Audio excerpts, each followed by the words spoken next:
好久都没有坐床车了，今天我把车特意开到了海边，打算今天在这露营。你们听，外面正在下雨，后边就是我的大床车。今天晚上有领导陪我，领导。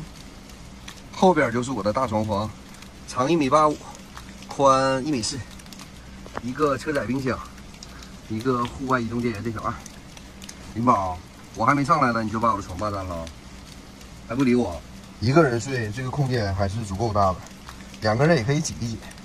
晚上睡觉，我会把玻璃嵌一个缝，这样的话空气就会流通。虽然外边现在下着雨，但是有晴雨挡，雨水还是进不来的。为了晚上不被蚊子亲密接触，我准备了电蚊香液，这样就万无一失了。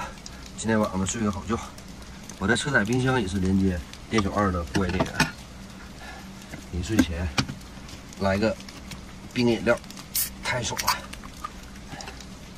虽然外边什么也看不见，但是在海边，明天就能看到日出了。